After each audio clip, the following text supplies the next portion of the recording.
$4,200. That's how much a guy I know lost in less than a year trying to date a Cuban woman. And he wasn't stupid. He just didn't understand how this actually works. Because this isn't just about money.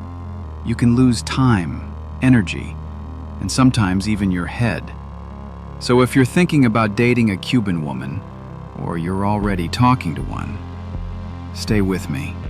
This might save you a serious problem. And yeah, I'll also show you how to do it right. But first, subscribe, because this channel isn't about tourist Cuba. This is the real version. Here's the thing. It's not random that you feel attracted. Cuban women have a way of connecting fast. They smile, they engage, they talk to you like they've known you for years. And you're thinking, wow, she's different. And maybe she is. But here's the first mistake almost everyone makes: confusing warmth with real interest. Because in Cuba, that warmth isn't always flirting. It's culture. And when you mix that with a tough reality, things get complicated. Let me ask you something straight. Did your interest in her grow right after she started telling you her problems? Power outages, food, family struggles. If the answer is yes, be careful, because you might not be falling for her. You might be falling for how you feel, helping her. There's actually a name for that: the hero syndrome. You feel needed.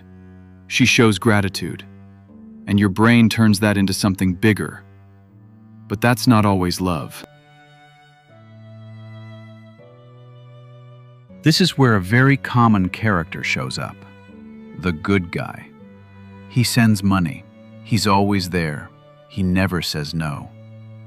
In his mind, he's building something real, but most of the time, he's becoming the provider friend, and that doesn't create attraction. Because attraction doesn't grow from gratitude. It grows from emotion, from tension, from a bit of uncertainty. And when you're always available, when you give before she even asks, there's no mystery left.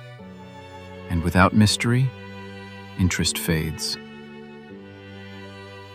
Now let's get practical. If you want to meet a Cuban woman today, you've got two options: online or in person. Online first. Forget Tinder. In Cuba, real social life happens on Facebook and Instagram. That's where people actually connect. But don't go in like everyone else saying, "Hey, you're beautiful." That doesn't exist to her. She's heard that 1,000 times. If you want attention, you have to feel real, curious, present, like you actually have a life. In person. This is where things get interesting. Cuba is one of the few places where you can still talk to someone on the street and it feels natural. But it's also where you can get into trouble fast if you don't read the situation. Let me give you two clear signs. If a woman approaches you out of nowhere just because you're a foreigner, that's not random. And if a friendly guy suddenly appears and introduces you to a perfect girl, that's not random either. I'm not saying everything is fake, but you need to stay aware. Because if you're not choosing, someone already chose you. This part is uncomfortable, but it's real.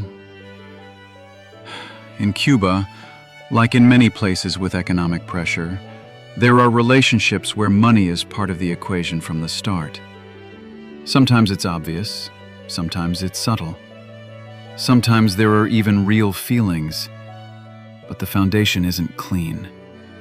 And that always shows up later. The problem isn't her. The problem is that you thought it was one thing when it was something else.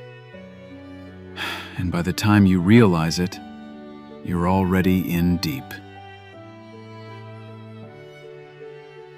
Now let's be clear about something.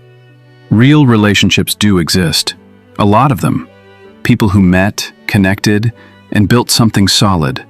families, long-term relationships, real life.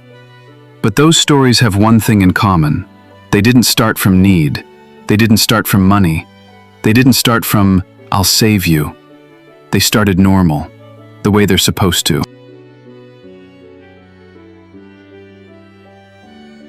So, how much does it cost to fall in love with a Cuban woman? The same as with any woman who respects herself. Time, authenticity, and knowing what you're doing. If you show up clear, with respect, and without trying to play the hero, you won't need to ask how much it costs, because what's real isn't something you buy. If this helped you, share it, and tell me something honest in the comments. Have you ever experienced something like this, or know someone who has?